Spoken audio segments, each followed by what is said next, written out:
This is Dorina and Deanna with Bledsoe Empower. Welcome back to our podcast, Empower El Mundo. We are your former collegiate athletes, now trained mental health counselors. Yes, on this podcast, you can expect to hear about all things total wellness. That is going to include physical, emotional, mental, and spiritual connections. So make sure to tune in every single week because we'll be here. And we're on all social media platforms. So make sure you follow us and subscribe to Empower El Mundo. Let's get into it. Let's go. Hi, everybody. Yes. Welcome back. Welcome I am Dorina. back. I am Deanna. And we are Bledsoe Empower. Yes. Thanks so much for tuning into our weekly podcast, Empower El Mundo. You guys can definitely tune in on Spotify and Apple. We are here to spread the good news. Yes. Listen, we are knocking these podcasts out weekly. So today is an amazing episode. I am so excited. We're going to talk about retraining trauma. I feel like trauma is definitely a word that a lot of people are afraid to use, or when they hear it, they're like they don't want anything to do with it. They don't want trauma to be associated with them at any moment because it's a scary word, right? I think it is. I think a lot of people hear that word trauma and they're like, it's a life sentence. Yeah. If you're traumatized, that means you're never going to get better. You're never going to respond to that moment or that experience in a way that can be adaptive and healthy for you. Yeah. So let's bash that.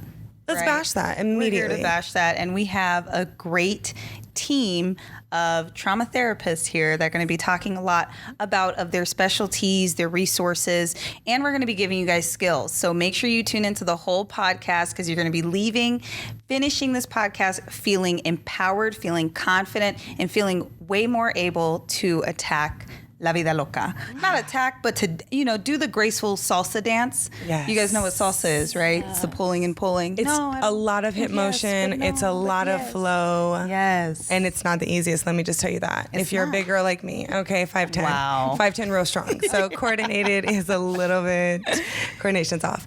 But nonetheless, yes. So why do we have Empower El Mundo, Diana?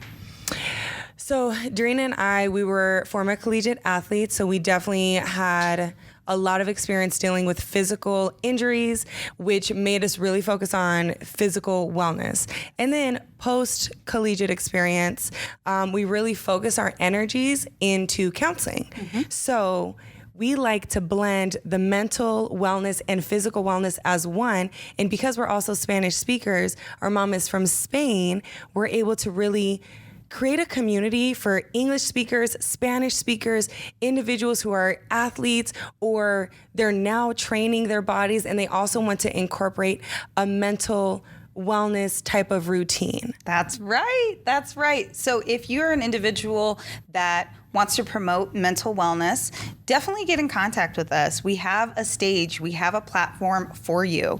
And if you are a mental health provider yourself, we definitely want to hear from you. Arizona is 48th in the United States for resources in healthcare. And then you look at mental health, it's completely different. It's even worse. So definitely use Empower El Mundo. We're here to empower the world, okay? Yes. So, focusing on the topic for today, we're talking about trauma. We're talking about the big T word. We're talking about the big T word. And by the way, in just a moment, you all are going to meet these amazing guests. If you're watching our YouTube, you can see them sitting here, and they're just sitting here very darling, beautiful and quiet. But in a moment, you will be able to hear these women's perspective on trauma and how they can work with their clients to get to a space of just homeostasis and feeling happy and balanced in life. So let's just kind of kick it off. I think you were doing that trauma. Let's do it. What is it, Dorina? What is trauma? What is trauma? It is a perceived threat or danger to yourself. Okay.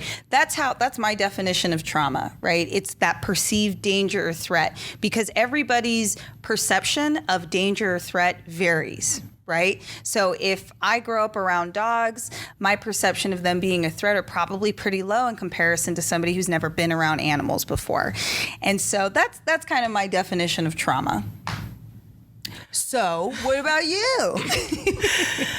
I think that a traumatic experience is, I think that the onset of a traumatic experience is defined by feeling extreme distress, whether that is feeling like you're in danger physically, emotionally, mentally, or if we're talking about going into a single incident and it was traumatizing because of that physical response to that distressful moment. I think that a lot of the time, trauma and the way that people respond to it is based off of how they take care of their mental and their physical in those distressful moments, and then also afterwards. Because a traumatic experience happens it can be one moment, or it can happen like repeatedly. Right. But what do we do to take care of those distressful feelings when that onset happens? Let's ask our specialists. Let's introduce. Yes. Scooby-Doo-Papa. All right. So we have Full Life Counseling Arizona in the house. Yes. We have Dana, we have Shawna. I'm going to let you ladies introduce yourselves to our listeners. Yay, welcome. So, ladies, who are you?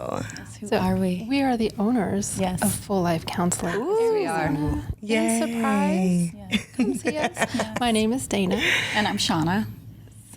That So- was awkward. It wasn't awkward. Very awkward. I think it was an introduction, and it was. Right, it's that perception.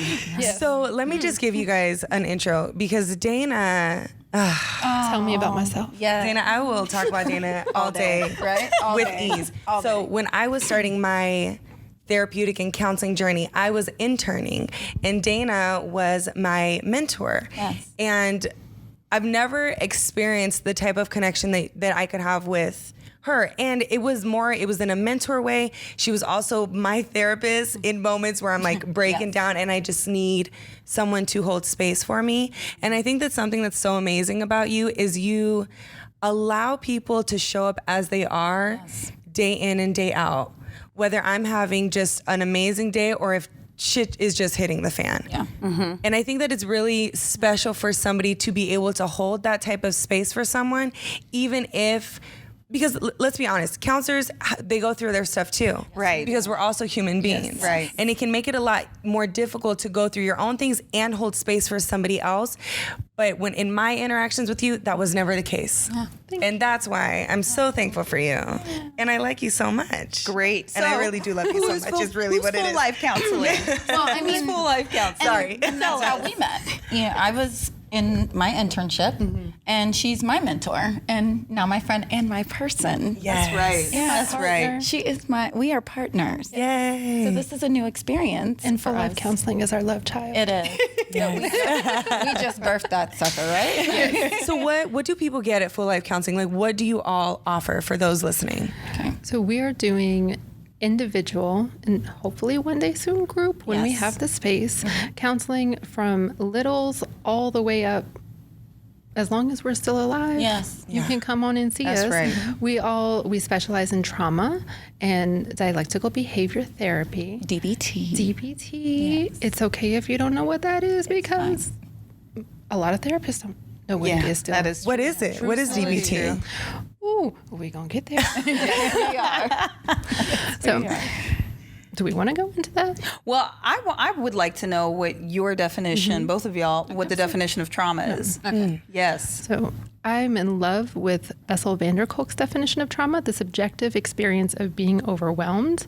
And what I think is really significant when we're thinking about what is traumatic to one person versus another person is the experiences of helplessness Yes. in that situation.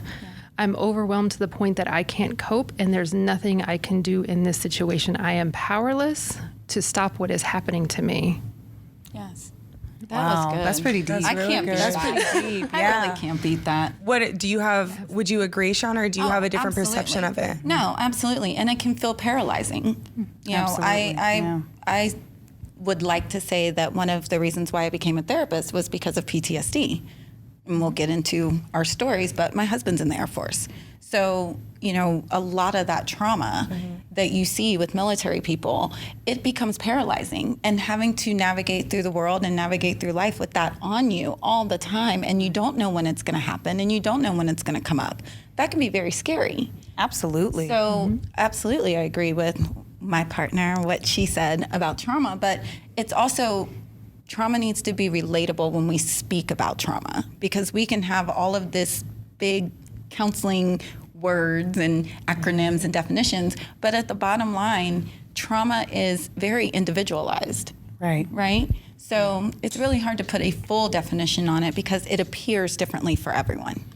I definitely agree with that. I think that a lot of counselors, especially like when we're talking about those who specialize in trauma, is they have their own personal experience that they can provide a type of relation to having a hard time with coping, and then that allows a bridge to be built with a relation to the client. Absolutely. Because trauma is a very scary thing to talk about.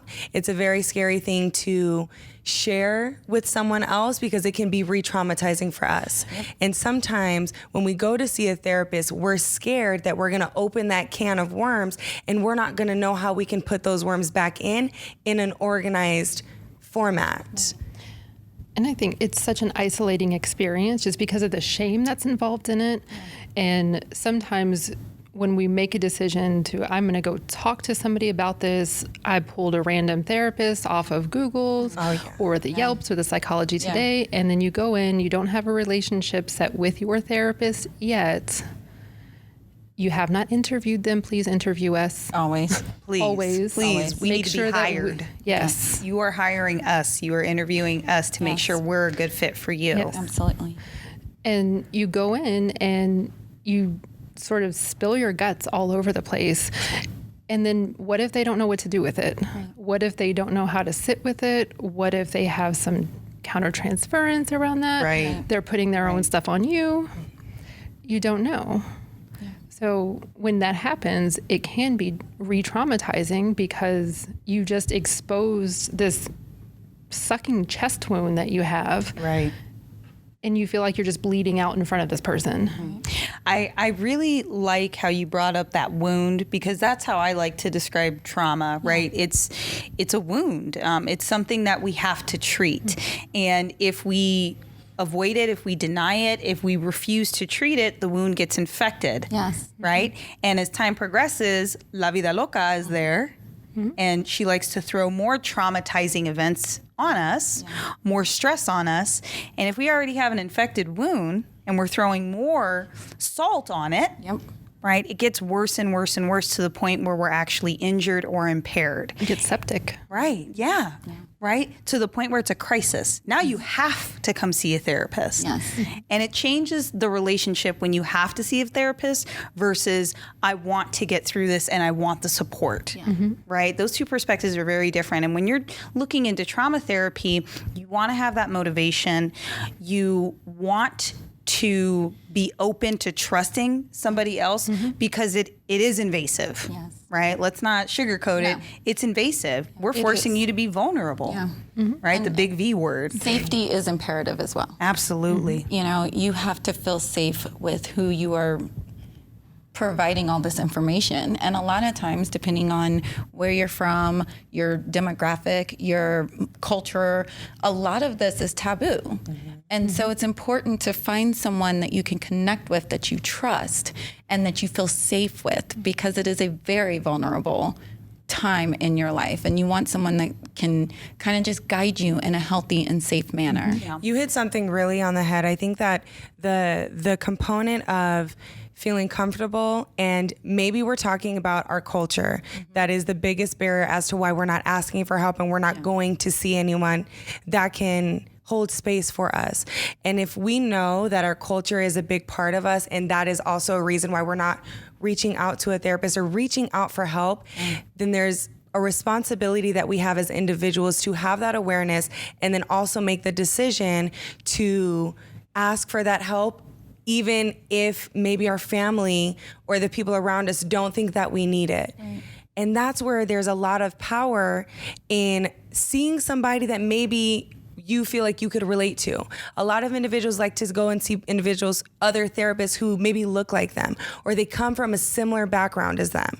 And that's okay too. Or they're a survivor. Or they're a survivor. They have their own Or gender. testimony or their own gender. Yes. Or maybe somebody that's closer to your age. Yes. And that's where I think you said it, Dana, like interview your counselor. Yes. Interview your therapist, because they're going to be a very important role in your life. And that's where like it's important that you choose who is going to hold that space for you. So a question that I get pretty commonly when I'm working with clients is, how do I know if this is trauma? Right? Yes. And we're all like, oh, yeah, that question, right? Because, and oftentimes it comes to light because we're having a discussion with the client. They mention something, and then we're the ones that say, that sounds pretty traumatic, right? And then all of a sudden the aha light, or that light bulb goes on, the aha moment happens, and we're able to go somewhere. So let's give some examples of types of trauma. We did this earlier on our Instagram Live where we did a round. So let's do at least 2 rounds, yes? Okay. And we can use the same things. Witnessing violence. Divorce. Sexual assault. Domestic violence. Losing a relative. Natural disaster. House fire. Your first breakup. Getting fired from your job. Yeah. That one That one kind of hit home. She took mine. I was like, getting fired. Okay. Leaving school. Yeah. Childbirth. Oh, yes. yeah. Yes. yes. If we're talking like children growing up and having to move from school to school. Yeah. So not having like a stationary place that you can call your home. Surgeries, medical issues, right? for Medical sure. crises. Yeah. Like death, family, grandparents, parents. Abandonment. I mean, we're talking anything. We're talking everything. Yeah. So there is such thing as little T traumas and big T traumas. And the way that I first heard about it was from Dana. And so how would you describe the differences between those two? So little T's might be like a really invalidating experience, meaning when you are growing up or just in a relationship that you tell someone, my feelings are hurt, and they say, no, they weren't. Or you shouldn't be mad about that. You shouldn't be scared. And that shutting down. And when that's happening over time, especially someone who you're looking to for some stability, you're looking to them for some safety, that can be a little T trauma, and they can build and they can add up. It kind of is like death by 1,000 cuts. Right. Whoa. That was deep. Whoa. That's my What an image. Mic Yeah, mic drop. Won't actually drop it. Wow. That's a great example. That's really good. That's a great example. Dana, I'm curious, because a lot of us have our reasons why we got into trauma. Can I ask you, what is the purpose of you getting into this field? Because it is not an easy one. So why did you get into working with trauma specifically? When I left high school, was trying to figure out what I was doing with my life. The only thing that I could ever imagine was being in the military. That's what my mom did. That's how I grew up. That's the only culture that I knew. I was craving some structure. I did that. And even rewinding tapes, the way I grew up, of course, my parents have their positive qualities, and I love you. And they're human. They're not perfect. They have their own stuff. And I was in foster care because of physical abuse growing up. And I felt so isolated, so alone. And what I learned from that was you cannot trust anybody. Don't let anybody get close to you. I was angry, would get into fights. So I was drawn to a place where that might be acceptable. And there was structure, so you knew exactly what you needed to do, how you needed to show up. The other things that I learned was that word selfish. So as soon as someone would say, Dana, you're being selfish, don't be selfish, I would just fall right in line and submit because I was expecting some physical pain. And I didn't know how to cope with that without raging out, which only got me in trouble. So I found this thing that I loved and I wanted to cling to, and then met someone who figured out that selfish trigger and said, don't be selfish, don't be selfish. And it was a highly abusive relationship. And it was so toxic in that space of I was afraid to leave, I was afraid to stay. And I felt numb. I shut down. I didn't know just how to survive. I couldn't talk to people. And I was so scared of if I told people what would happen, what he would not just do to me, but what he would do to people that I cared about. And I tried to go get help. I went and talked to a clinical psychologist. I don't remember your name, so you're safe. Because we might blast you. Right. All the way. So went to see a clinical psychologist, was trying to figure out what was happening. And they said, it's not rape if you're married. They said, what did you do?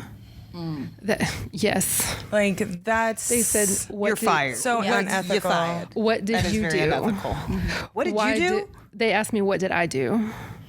Why did I marry this person? Why was I in the relationship with this person if they had previously abused me? Classic example of victim shaming. Yeah. And I just Absolutely. shut down even further.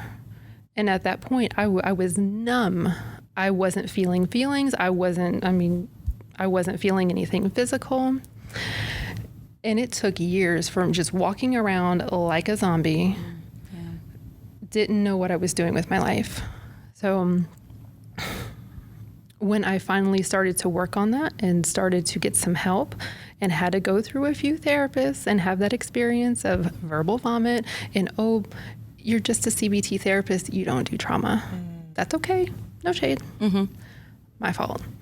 So when I finally started to learn more about it, before I became a therapist, I went to a training about the physiological effects of trauma, and it was this massive revelation. Like clouds parted, and I said, I'm not crazy. Yes. I am not crazy. You're Oh my not. goodness. And you're not alone. Yes. And I'm not alone. So all of a sudden, I was not broken. I was not defective. And I didn't have to carry the shame. So it gave me a space where it normalized the experience. And then I had power all of a sudden. That's right. P word. That's right. The P word. Yes. P word. Different word. So I knew that I wanted to help people. And I knew that I never wanted to be the person who said, well, what did you do? Wow. And that's why I can do trauma. And it doesn't feel like work to me, because anytime someone opens up and shares that with you, they are giving me a treasure. They're giving me a gift. And I get the privilege of holding that for them and holding that space and just walking with them through it, because I know what it's like in the dark space and I know what it's like in the light. That's and right. I'm not going back there. That's right. That's right. It's a choice. It is. Right? And I just love you so much. Let me just say, like, are you kidding me? Yeah. Amazing. Wow. It's very thankful that you shared that, because I think a lot of people have this perception that if you're a therapist, you have it all together. No. And you've never, Lord, and you've never gone through it. Even if you have like the clinical training and you know what kind of skills to use, that must mean that you never go through any distressful moment or anything that's anxiety ridden or can bring on depression. And that's so not true. But the beautiful thing also about that is that you have your testimony of how shitty it was for X amount of time. And then you found something a reason to keep going, and you found hope. And then that kind of, you just use that to transpire into the work that you do now and into your passion, which I think you mentioned it as well, because you have your experience with PTSD, Yes. more so with your husband being in the military, right? Yes. Well, and I also have trauma because my son has autism.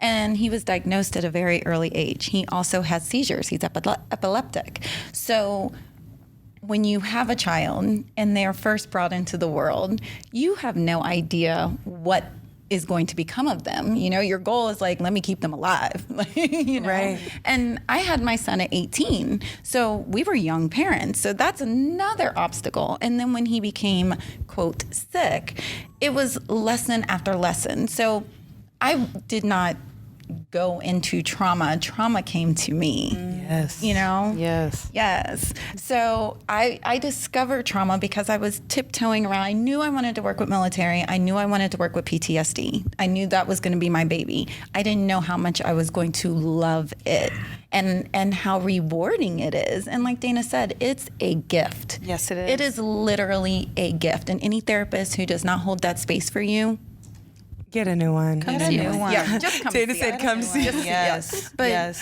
but it was a learning process for me, and then I had to do my own work because it does. It opens up a lot of those things that you're like, oh no, I'm good. I got this. I can handle this. That didn't affect me that way.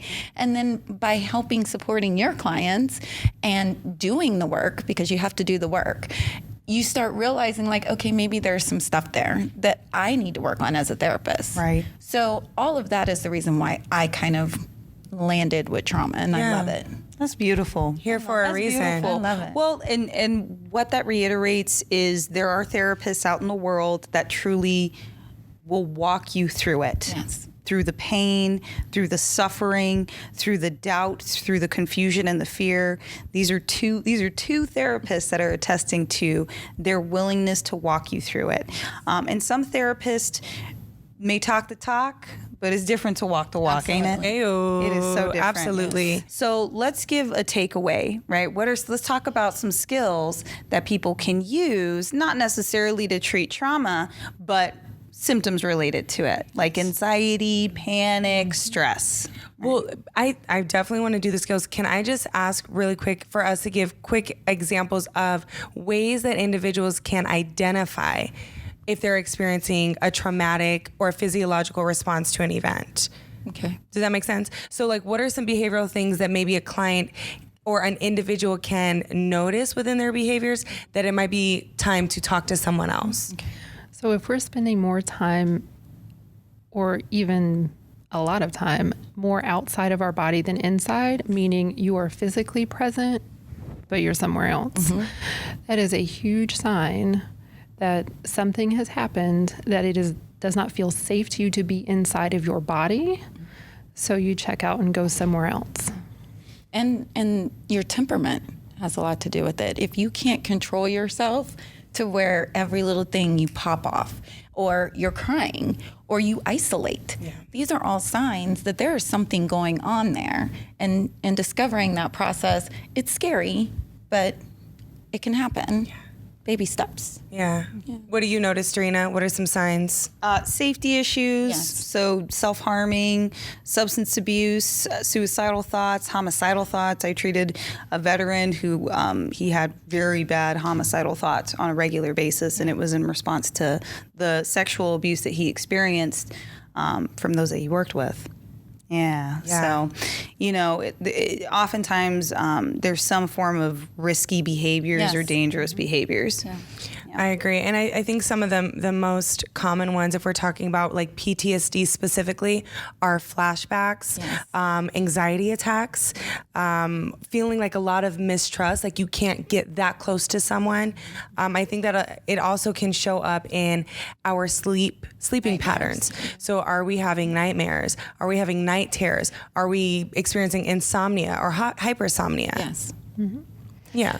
And even in our connection to other humans, as well as our connection to a higher power. Because when we feel so harmed by other humans, of course we want to pull back. And it's natural that we might sit and have that thought of, how could such a horrible thing happen to me? How could it be allowed to happen to me? Yeah. And we get angry Yeah. Right. Yeah. at everybody, including our higher power. That's right. That's right. The higher power might even be the first one that we're like, ooh, placing the blame. Well, like, why are you making me go through this? Why me? Why me? I've definitely said a couple of times, because when we go through difficult moments, especially if our higher power is a relation to God or whoever our Lord and Savior is, there's this saying. It's like God will. What is it like? Won't put you. What is Won't it? give you more than what you can handle. Won't give you more than what you can handle. And what I like to tack on to that is, you won't get more than what you can handle with your people. Yes. That's beautiful. Burdens That's huge. are not meant to be carried by yourself. They are meant to be shared. We're only responsible for our daily, like our little backpacks. That's right. Yeah. That's right. I think that kind of goes into a skill too, like one way to take care of that. I think that's what you were going to start talking about, right, Darina? Yep, sure was. So skills, I like to, whenever, we're talking about anxiety or panic attacks, I like to talk about grounding skills. Yes. So typically that means utilizing your five senses, so sight, vision, smell, touch, and taste, to help ground yourself or bring yourself back. So what I like to do is smell scents. So I use a lotion, a perfume, lavender, orange scents to kind of help me ground myself so that I can focus on the here and now. So that's one thing that you guys can definitely try to use. Yeah. And I like the concept of doing opposite action. So if you're hot, you're stressed out, you're overwhelmed, your body gets hot, your heart starts racing, jump in a cold shower. Get an ice pack. Do something opposite. So not only are you triggering your brain to do something different, but your temperature is also going down, which then means your heart rate is going to go down and your breathing will start to slow down. Yes. I like that one. Yeah.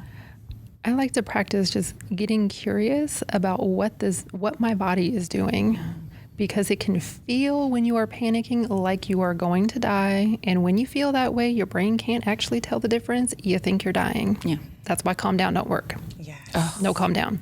Don't say calm down. If someone tells me to calm down, I'm getting amped up. Escalating. I'm escalating Immediately. another level. Yes. So when I feel my jaw clenching, when I'm starting to feel restless, when my eyebrows are going all the way up into the hairline, and I know I have bangs, but it's a 5-finger forehead, y'all.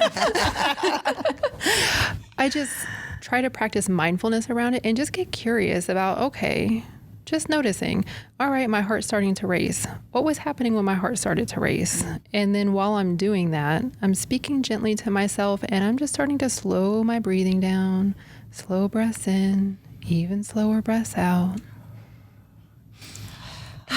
We're over here breathing, y'all. Namaste. Namaste.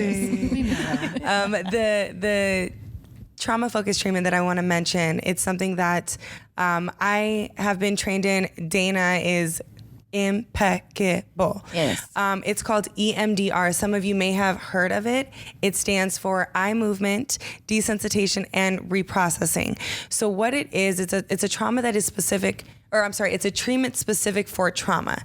So a way to picture it is, as we go through life, we experience these different traumatic events. As we have aforementioned, it can stem from anything from going through a divorce as a child, seeing your parents go through that, or maybe you are going through that yourself, sudden death, a natural disaster, whatever the case is. But as we go through life, we start to collect those different traumatic events.